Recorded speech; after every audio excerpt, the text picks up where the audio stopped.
Ryan Reynolds here from Mint Mobile. I don't know if you knew this, but anyone can get the same premium wireless for $15 a month plan that I've been enjoying. It's not just for celebrities. So do like I did and have one of your assistants switch you to Mint Mobile today. I'm told it's super easy to do at mintmobile.com/switch. Upfront payment of $45 for 3-month plan, equivalent to $15 per month required. Intro rate first 3 months only, then full price plan options available. Taxes and fees extra. See full terms at mintmobile.com. Hey folks, it's Matt Zachary, and welcome to Vax On, a weekly segment of my podcast Adaptations right here on the Off Script Network. Hey, I'm Elura Nanos. I'm a lawyer, a journalist, a mom of a teenage narcoleptic, and a professional big mouth. Lou and I go back 30 years as best friends, and we're here to have fun and bring you a layperson's guide to what the hell just happened this week in healthcare as America gets its Vax on and shows COVID the door. We're here together to learn, complain, and include you in the conversation. So join us on Twitter at VaxOnPod and share your stories and grievances using the hashtag VaxOn. All right, Matt, let's get at it. Matt, hello from all the way in South Jersey. Hello from all the way in South Manhattan. So listen, I'm going to level with you. We have a lot of grim stuff to talk about today, and I'm going to need some help because you are a person who I know I can rely on to help me look at either the bright side or like the more logical, reasonable side. So I'm going to call on that power of yours today. Can you help me? You want me to help you focus on the bright side? Yes. Is that all right, possible? How's that working out for me? So here's my update. Here's my update. What's your update? My update sucks. Okay. So I live, as you know, in like a nice little tight community over here in South Jersey where Yes. I socialize with like the same 20 people all the time. And it's been really helpful during COVID because, you know, all of my friends are vaccinated. All of them are very COVID cautious. All of them are very honest about what's going on with them COVID wise. So it adds for me a degree of kind of relaxation that I know I can be social with my people and like everybody's on the same page as me. And it's something I really appreciate. And this week, my friends who are possibly the most COVID cautious of anyone I know, the people who are the driving force behind getting everyone vaccinated as fast as we can, one of them got COVID. And this guy that got COVID works from home, almost never leaves the house, but almost certainly got COVID from that swim meet I told you that I timed at last week. So despite the fact that they took every precaution, practically live in a sanitarium. Yes. But went to the swim event with 1,000 people. They still got sick. Yeah. I mean, and we're talking like, you know, triple boosted, all that. Like everyone in the household is boosted. Now, I'll say this. The dad got sick. You know, I mean, he's not dying from COVID. He's not in the hospital, but he is pretty sick. The wife tested negative. The children tested negative. So, I mean, that's the situation. But man, did it just fuck with everybody's plans and everybody's psyche. Because it's kind of like, of course, we know everyone is vulnerable to this illness. But these are people who are so cautious.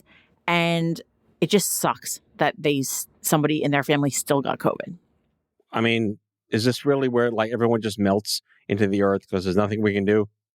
I mean, there has to be something we can do. It's just like, it's so annoying when you're hit with like, oh, I've been so careful and like still freaking got it. You know, of course, now what's happening is that, you know, the doubters are like, oh, see, the vaccines didn't do anything. And of course, the vaccines did a lot because now these people aren't worried that they're going to wind up in the hospital from COVID.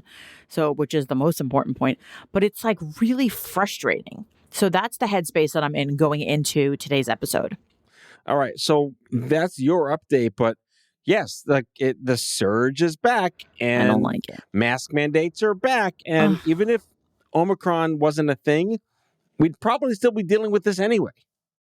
Is that the situation? I'm like so frustrated. I saw that the New York State governor, she announced Friday that masks are going to be required in all indoor public places unless the business at hand already has a vaccine requirement. So I mean, on the one hand, this actually makes me very comfortable because I like mask mandates because it makes me feel more comfortable because I generally wear a mask indoors, like in a store or something like that. So now this kind of equalizes it and says, all right, everybody's doing that. So that makes me feel good. But what makes me feel really bad is obviously the reason why we're reinstituting a mask mandate is because the numbers are a shit show. So I'm reading here that the surge is especially pronounced in upstate New York, which has accounted for nearly 3/4 of confirmed COVID-19 deaths since August. I mean, is it fair to assume that more people are unvaccinated in upstate New York? It's definitely fair to assume that because upstate New York, from a sort of social and political standpoint, follows more of the trends of like the Midwest than of New York City. So, and I think the upstate New York vaccination rates are really low. So, yeah, I mean, that does make sense. But at the same time, it's just like, oh, are we going back into this? Or like, do I have to get my puzzles back out? Like, what is happening? Puzzles, yes. I don't Should we start hoarding toilet paper and paper towels again? I can't. I cannot hoard anything. Did you hoard things when it happened the first time? No, we were the unhoarding. We couldn't even get anything. We were using we were stealing shit from Jessica's office for like that 1-ply toilet paper and the brown paper towels they used to wipe. The toilet paper that feels like loose leaf. That yeah. It's like, why is this a thing? We didn't hoard toilet paper. But I did. Half a ply. I'm going to admit, I did not buy extra toilet paper, but on the off chance that we were locked down, I did go out and buy a case of canned tomatoes, a whole bunch of pasta, and a bunch of brownie mix. Wonderful. Those were my essentials. So yeah, are we going back there though? Is that what this means? This mask mandate? Make me feel better. I'm looking to you to make me feel better. I would like to believe that this country on either side of the political spectrum will never allow a lockdown again. And if that's the case, then we'll never have a lockdown and we'll just deal with this.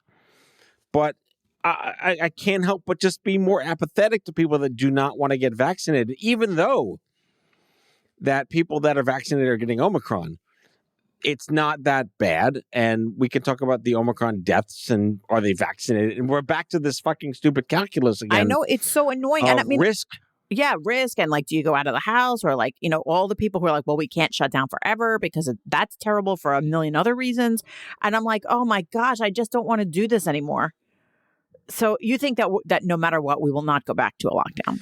I have a feeling that if they go back to lockdown in this country, everyone will riot on either side.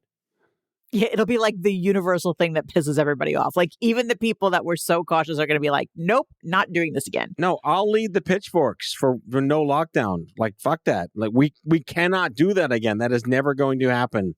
I mean, I guess looking back, part of the big push for the lockdown initially was that there was so much unknown about the virus, and there's a lot less unknown now. We know how it's transmitted. We're not washing the strawberries anymore. We're not freaking out about surfaces as much. So it's not like a complete mystery what's going on with this virus. So that has to mean something, right?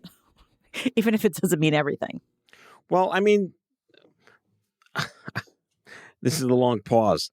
Oh, that's a pregnant pause. You're supposed to be here to give me hope. I'm the anti-pregnant pause human being, and I'm at a loss to chime in on this outside of the fact that I will get the only pitchfork that I know exists, which is in my father-in-law's shed at my wife's parents' house. It's an actual pitchfork? It's an actual pitchfork. You should. Are you going to take one of those pictures? Like one of those American Gothic pictures? Can you do that for me? That would make me feel I'm going to better. go to the Christmas store and buy tikis. That would come in handy if we go back to the place where people are recreating great masterpiece artwork. Yes. Great masterpieces of artwork. Did you do that? We did that. Yeah, we totally did that. Yeah. Well, and that was actually one of my favorite things that came out of the lockdown. People just lost their shit and they were like, whatever, my family's in a Magritte painting now. We did the one where it wasn't all of us, it was just my husband, but we did the one where the guy is painting an egg, but he's looking at an egg but painting a picture of a bird. It's like it's like a famous piece of surreal art. I loved it. How did we get into this? I don't know. These are boring COVID activities. It was when it was too icy for pickleball. We recreated artwork. That's fantastic. That's why. Do you see why I can't go back there? I can't, Matt. I can't go back there. No. Again, I reiterate. I know the location of a pitchfork. Okay. And I will lead the brigade of aging Jewish disgruntled fans of science fiction and band camp Okay. march on Washington. Do they have a knit hat for that? There's a Boy Scout badge for it, but that's Right, about good. it. I'll meet you there. Meanwhile, can we talk about college? Been there, done that. College is very much on my brain because in the middle of, dealing with vaccinations and Omicron and boosters and blah, blah, blah, blah, blah. My son is graduating high school this year and is getting his Franklin. college. Yes, he is. He's getting his college acceptances right now. And it's all very exciting. It's also very odd because, of course, even though we're, however many months away, part of the mental preparation of sending your kid to college is just kind of mentally picturing them being there. The problem is, I can't do that because we're in a fucking global pandemic. So it's very stressful to picture my kid being on a campus because it's kind of like, well, I don't know what the campus is going to do. And Right. am I sending him into some kind of viral hotbed? Are we going to be on what comes after Omicron? Omega? I don't even know. Psi Chi, something I'm a like terrible Greek. My that. You're yaya a terrible Greek. I'm a terrible Greek. You should know this. You're Greek. So my yaya used to make me, I would come to Sunday dinner at her house and she would be like, Alpha, Beta, Gamma, Delta. And she would make me go through it. And I think I just lost interest. And I just really was a terrible Greek. I remember the Hebrew alphabet, and you should remember the Greek alphabet. I really should. I can remember. Let me know when they get to the variant called kukla. Kukla is it's Greek for little doll, and it's what every little Greek girl thinks their name is when they're. Oh, really? Oh, yeah. I thought it was my name. Fantastic. Kukla Nanos. Kukla, exactly. But so anyway, college is very much on my mind. And when we visited colleges last summer, we learned that some colleges just shut their whole shit down and the kids were nowhere near the campus. And other schools, typically larger schools, were a little bit more lax about it. And what's happening now is, the kids came back to campus this semester for the most part. And schools, for the most part, had masking regulations. Some of them had vaccine mandates. And there were very strict rules that you had to have a mask as soon as you left your room and all that kind of stuff. And what's happening is that it seems that some schools are making the move to become more strict. So there's a lot of schools that are now thinking about putting their final exams completely online, even though they were planned to be in the classroom. And several schools have canceled all in-person student gatherings for the rest of the semester. What I don't understand, and correct me if I'm misinterpreting what used to be and what they don't want to happen again, is the kids still go physically to the campus, but they never leave their dorms? I think it depends on the school. So some schools were doing that where the kids were going to their dorms, staying in their dorms and taking online classes. But other schools, I know that the students came home to their houses and just did it remotely. So I don't know. It seems like a mess, but I'm hearing Middlebury College, which is a small school, they moved all their classes and final exams online for the whole rest of the semester. University of Pennsylvania, they announced that they have 133 cases right now, and all indoor social events are canceled for the rest of the semester. And then there's some larger schools like Cornell canceled all its student gatherings. We're really seeing, and I feel like you can go in large part by what colleges do. It's often like a microcosm of what will happen at the state level, at the local municipal level. And I'm seeing here that the University of Rochester is banning in-person holiday parties on campus. That's so sad. Terribly. This is total backwards. I mean, I don't know, but at the same time, you don't want to have a super spreader event just because you had to have your holiday party. Books trip to Sturgis, South Dakota. Plus, college students known to drink alcohol, defenses down, masks down. So Right. I get it that these schools are really trying to minimize, and at the same time, many students, when they take their final exams, are taking those exams on a computer, whether or not they're in the classroom. Right. So if they're typing it on a computer, I mean, you could just type it from your dorm room. There's no reason to risk everyone around you, I guess. It's just it's making it. I don't disagree with what the schools are doing. It's just making me feel like, Now, I don't think we have the data, but I'm hope the data exists that are all of these infections Delta? What percentage might be Omicron? What percentage are people that have not been vaccinated? and what percentage of people have been vaccinated twice and with a booster. There's so much unknown calculus at stake here. I mean, they do track that, don't they?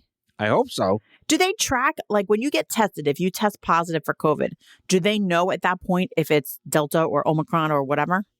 I would imagine the report comes back, they would know to test it, if it's a PCR test, what it is. I mean, I imagine that too. My question is, are my imaginings reality or am I just imagining it? Help me, Howard. I literally have no idea. Does anybody, do any of our listeners know, like, how does that shit work? Can somebody call and tell me? Because I feel like that's the information I want, and that's not anywhere. Hang on. Let me text Tony, see what he says. Who are you texting? Tony. Who's Tony? Tony Stark. No, Tony Fauci. Oh, Tony. I'm kidding. We just lost half our listeners. Did you see the amount of Anthony Fauci Christmas presents going around this year? No. It's unbelievable. There's Anthony Fauci Christmas tree ornaments. There's all sorts of shit. Yeah. And it's like on both sides of the political aisle. So there's like Anthony Fauci is a hero Christmas swag. And then there's like Fauci's the devil Christmas ornaments. It's so weird.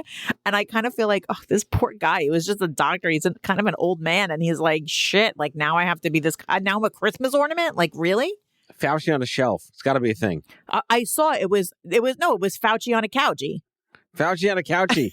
That's hysterical. It was really bad. I swear to God. Like I did not make that up. Retail geniuses. And they just jump on it. They just jump on that shit. Speaking of the earth in perpetual doom, our Sir Moment poll is right there with doom. To get the sentiments of doom from the 3 million doctors on the Sermo platform. I have to tell you, normally we do the Sermo poll and I'm like, oh, these freaking Sermo doctors are all over the place. Like even the things that I was 100% sure that 99% of them would think one way. And it's like 20% here and 30% there. Not today. Today, everybody seems to agree that things are a shit show. Yeah. Are you alarmed by the Omicron variant? 2/3. Yes. And the remaining 1/3, like, you know that they're just like, well, I don't get alarmed. Like, it's like that. Yeah. Like, I don't know. This one shocked me. The question was, do you agree with the aggressive travel restrictions and border closures, which is a very controversial measure, right? Right. 68% of the Sermo doctors said, yep, we agree with it. I'm shocked. I'm shocked, but not shocked in the sense that it's their job to err on the side of data and science and risk aversion. That's true. I mean, and that is a good thing, right? Like, I want doctors to err on the side of risk aversion. I'm just surprised, given what I've known from people before, you know, how the poll came out. And it's kind of like, that doesn't sound good. You know, all these doctors, the majority of doctors, they agreed things should be shut down. And then we asked them, do you agree that the 32 variations in the spike protein, so does that mean, is that Omicron, these 32 variations? In the Sprite protein, like 7-Up protein? No, spike, like spike. Okay, spike. Could result in future surges. So I think that's the Omicron variant. Like, do you agree that could result in future surges of COVID generally? And 88% said yes. Oh, that's so terrible. I mean, but the next one's confidence booster. Yeah. Will vaccines provide protection against Omicron? 85% yes. Okay, like that's good. Okay. I don't understand why 100% of the people don't say yes. Like, we know that the vaccines help. Yes. Right? Like, that's not a mystery. I didn't need this poll to like, I didn't need the doctors to tell me that it helps. I know it helps. Well, it's the fifth dentist that uses Colgate instead of Crest. Right, exactly. Do you agree that the last question was, do you agree that even vaccinated people should wear masks inside? And 84% of the doctors said, yeah, put those freaking masks on. So right. They reinstated the mask mandate here in New York City for indoors. Right.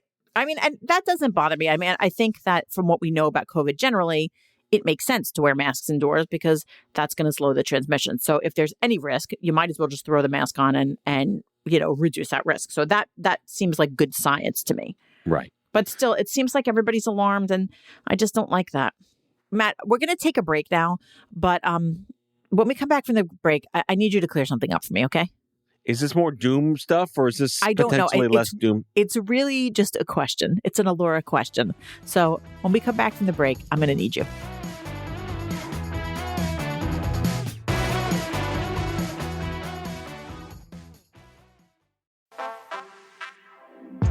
We see you getting after your fitness goals.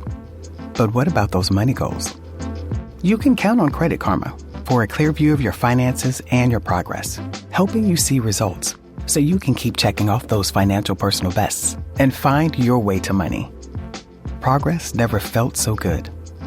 Download the Intuit Credit Karma app and start achieving your money goals today. Intuit Credit Karma. Karma you can count on. Bombas makes the most comfortable socks, underwear, and T-shirts. Warning, Bombas are so absurdly comfortable you may throw out all your other clothes. Sorry, do we legally have to say that? No, this is just how I talk, and I really love my Bombas. They do feel that good. And they do good, too. One item purchased equals one item donated. To feel good and do good, go to bombas.com/Wondery and use code Wondery for 20% off your first purchase. That's BOMBAS.com/Wondery and use code Wondery at checkout.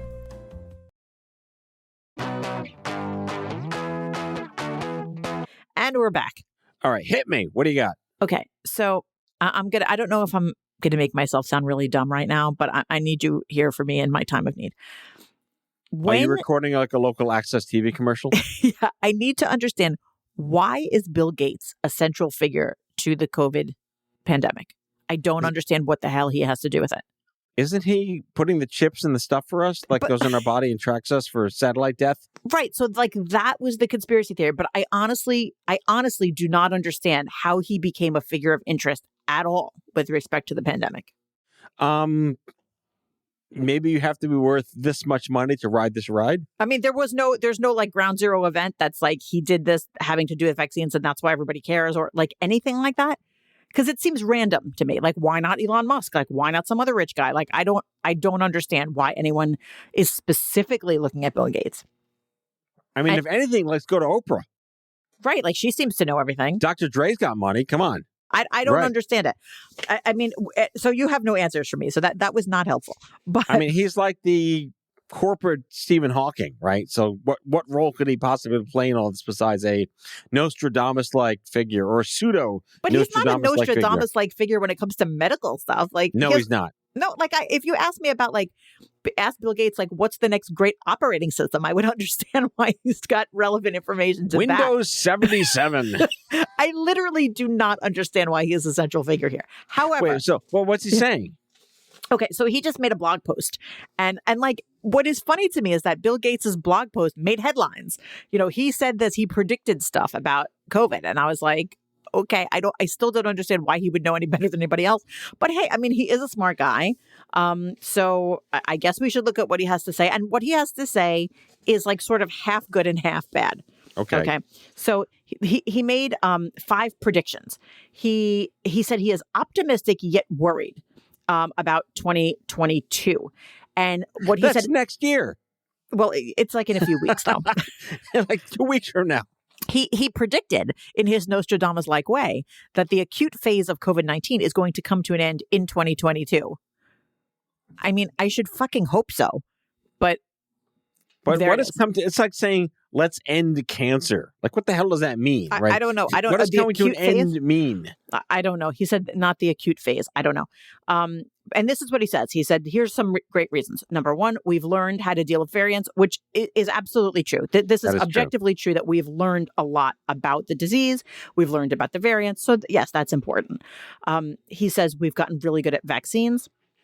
And this, of course, also rings very true to me. I was actually having a very informative conversation with a medical researcher friend of mine who said that there always has been good reason to trust mRNA vaccines prior to COVID, but basically there was no incentive to like ramp up mass production of these vaccines. And now, because we've seen how effective they are, now we're going to see more mRNA vaccines used for other diseases, which is just all around a great thing. So, okay, that's good. Yeah. What's next? We're developing better treatments. You know, just today, I think they announced that there's going to be a pill on the market, which this sort of, did you hear about this? It cracked me up. Yeah. That there's going to be a pill on the market soon that, you know, to help you if you sort of like Tamiflu is to flu as this thing is going to be to COVID. Right. And it says it's going to make you take 40 pills over 5 days. What? Yeah, like those cards where it's, when you're on steroids and it's like 2 before breakfast and 1 after lunch. And I always fuck it up. Always. That's like an enema of the north part of your body. I was like, I don't understand. I'm gonna be taking a pill like every 5 seconds. Yeah. But okay. Wow. So I mean, that's good. And Bill Gates also said, we've also learned that mandates are good and that they work, whether it's Not lockdowns, mandates. He might have said he said that Please tell me you didn't say lockdowns. Actually, he did mention that. Oh, God. But what he said was next time the world will be ready to deploy cheap and easy tools like masks much quicker, and governments will have a greater understanding of how and when to deploy more burdensome strategies like lockdowns. Okay. I know. I'll allow part of that. Right. Okay. And he did say, though, that people do not trust their governments and that this is a big issue, and that he thought that there would be a much higher demand for vaccines, as did I, as did most of the people I know. I thought people would be like killing each other to get in line for the vaccines. It never occurred to me that half the country wouldn't get the vaccine. But I mean, this also goes down to what he's missing here is people don't trust themselves either. And if the lockdowns in the last 18 months or 2 years have taught us anything, we're living on 2 planets on the same planet. Yeah. And we're living in an age now of eugenics based on misinformation, disinformation, fake news, false cycles, and this nonstop bullshitting business model of the media to keep you scrolling for shit to make money on irrelevant stuff they feed you to confirm your own bias. I'll see myself out now. That was quite a mouthful. Yes. I don't think I could quite do that with the same panache as you just did. Maybe more a mellifluous angst. That was a lot of angst. No, but it's true. I think it's sort of comical that he at no point mentioned anything like, and I did not put a microchip into people. Yeah, his absence of those words spoke volumes. Right. I have to tell you, I really feel bad for the guy because everything I've ever read about Bill Gates seems like he's like kind of a decent fellow. Right. And I feel like, what the hell did this guy do to deserve, being blamed for wanting to thin out the population? It's the most bizarre thing ever. Bizarre. All right, so the total sidebar on this. There's a phenomenal Bill Gates docuseries called Becoming Bill Gates on, I forget, or HBO or whatever. It really does go into the man. The man reads like 150 books a month. He does? And he physically carries like 20 pounds of books with him wherever he goes. He obviously doesn't have small children. I don't know how old his kids are. Time to read 150 but books a he month. has his own like book Sherpa. And that person's job is to accompany him everywhere he goes. No, he does not. With like 40 pounds of books that he reads on his flights, on his breaks. He does nothing but read books all He's day, never heard of every a day. Kindle. Yeah, he does not believe in Kindle. He likes to flip pages. That's his He's little... going to have a guy carry his books around. If that is not the sign of success, I don't know what is. I really would like to revise my Christmas list. I am putting Book Sherpa on there. It's like a book. It really should be like a book caddy. It's a book caddy. You're right. Exactly. It's a book caddy. That's this like poor the person, nerd. Every plane, every flight, he just went with him everywhere with this giant like wheelbarrow of books. I would like a snack caddy. Yeah, snack caddy. Cigars, cigarettes. That's what I would like. I would like where I'm just walking around and picking up my dry cleaning and somebody's like, hey, want a peach? That's what I like. Want some crackers? I mean, is there any several? I mean, all right, I'm going to agree with the positive parts here. If there's anything that's come out of this, is that science works. And the Human Genome Project paved the way for this science to work in the fact that they can now sequence something in a matter of hours that would have normally taken 5 years to do a decade ago. So that's really incredible stuff. And to the point of like channeling the cancer universe and the rare disease universe, the same science they're using to sequence the DNA of these viruses is the same science they use to sequence your DNA to find out what cancer you have and what drug is right for you. It's the same exact thing. So if you get cancer and your doctor's like, we want to do a gene sequencing test on you to see what drug's right for you.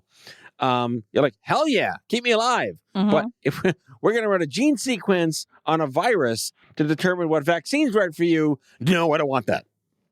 Yeah, this isn't making me feel better. I have to tell you. Although is my takeaway supposed to be that science is good? I knew that already going into this today. Maybe it's just, I don't know. We can create all the controversy we want on the show, but it's just if you're not going to follow the science, I feel bad if you've been manipulated by misinformation in the media.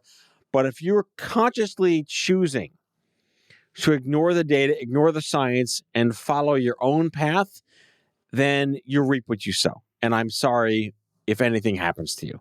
Again, we are anti-death, as we always say on the show. But, 2 roads diverge in a wood, and you should take the one that the scientists are fucking on. Yes, I'm going to go with that. Okay.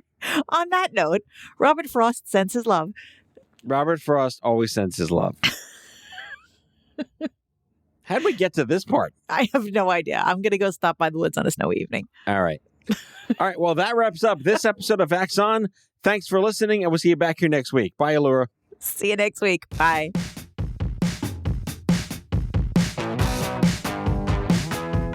That's all for now. If you like Vax On, be sure to subscribe, leave a review on Apple Podcasts, follow us on social, and tell all your friends to listen. Tell us your shit show of a healthcare story by leaving a message for us at 855-AUDIO-66, and we might just use it in a future show. Vax On is a product of Offscript Health. We are a healthcare engagement company built for patients and caregivers by patients and caregivers. Our executive producers are Matthew Zachary and Andrew McDowell. Our senior producer is Brianna Seeley. Our hosts are Matthew Zachary and Elura Nanos. It is recorded, mixed, and edited by Brianna Seeley. For advertising and media inquiries, email media@offscript.com. That's media@offscript.com. For more information, visit offscript.com.